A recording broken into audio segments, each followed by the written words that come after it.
Ada had always believed herself to be strong. She had weathered many storms, loss, hardship, and struggles that tested her faith. But nothing had prepared her for the war that began within her own mind. A war that no one could see, no one could understand. It wasn't an external enemy that sought to destroy her. It was the shadows of her own past, lurking quietly in the corners of her thoughts. It started subtly, with sleepless nights and unease in crowds, but it soon consumed her whole life. The anxiety gripped her, and the once quiet whispers of doubt and shame now screamed in her mind. Ada had always been an achiever, an overcomer, but she was slowly drowning, held captive by fear and the silent scars of her past. The root of it all lay in an event she never spoke of to anyone, a traumatic betrayal, one that tore apart not just her trust in people, but her belief in the goodness of the world. It wasn't just the person who betrayed her, it was the realization that she had allowed herself to trust somebody who had ultimately discarded her. Every day felt like a battle. Her mind replayed moments she wished she could forget, words that cut too deeply, gestures that spoke of abandonment.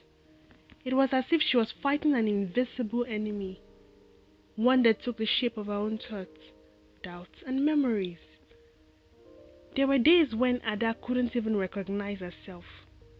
The woman who had once laughed freely, who loved without hesitation, now hid behind a wall of fear, incapable of looking anyone in the eye. She had lost her sense of identity. The fear of being vulnerable again, the fear of being hurt again, became her new reality. Every time she thought of reaching out or trusting someone, a voice inside her reminded her, they'll leave you, they'll hurt you, it's only a matter of time. In the silence of her apartment, Ada wept. She wept not just for what she had lost, but for what she had become, a prisoner to her own mind. But even in the darkest of her pain, something stirred within her, something she had forgotten, the flicker of a promise, a whisper of hope she had once clung to in her darkest moments. Fear not, for I am with you, she whispered aloud, the words barely escaping her lips. She had heard the scripture many times before, but now it seemed to echo louder than the fear that gripped her. The stillness in the room became heavy, and Ada felt something sear within her, a gentle pull towards the very thing she had been running from. Faith. Not the shallow faith she had clung to before, but a deeper, more vulnerable faith. In the days that followed, Ada began to wrestle with the demons within her, but this time, she did so with the knowledge that she didn't have to fight them alone. She still didn't have all the answers, and the shadows in her mind still loomed large. But for the first time in months, Ada allowed herself to breathe in the truth that God had not abandoned her. His love had never failed her, even when her trust in people had shattered. Every morning, she made herself a prayer, not for healing, but for strength.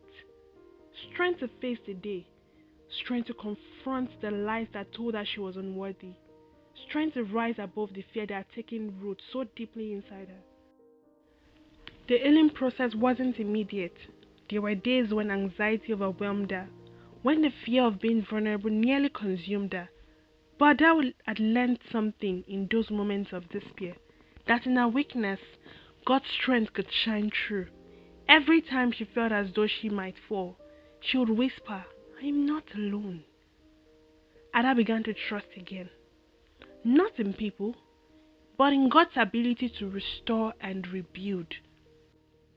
She learned to lean into His love, letting it replace the deep wounds of betrayal and rejection. Slowly, she began to reconnect with those around her, not out of fear or desperation, but out of a quiet confidence that God was healing her heart.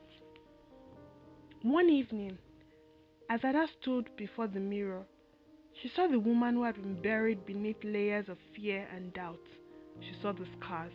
Yes, but she also saw a woman who had chosen to rise, a woman who had fought not just for healing, but for the courage to live again. She wasn't the same woman who was shattered by betrayal. She was stronger because she had faced the darkness, not with her own strength, but with the strength of the one who had never left her side. Ada smiled finally, truly smiling, not because the battle was over, but because she had found peace in the fight. She had learned that healing wasn't about erasing the past or pretending it didn't hurt. It was about surrendering the fear, surrendering the anger, and trusting God to make her whole again. And in that moment, she realized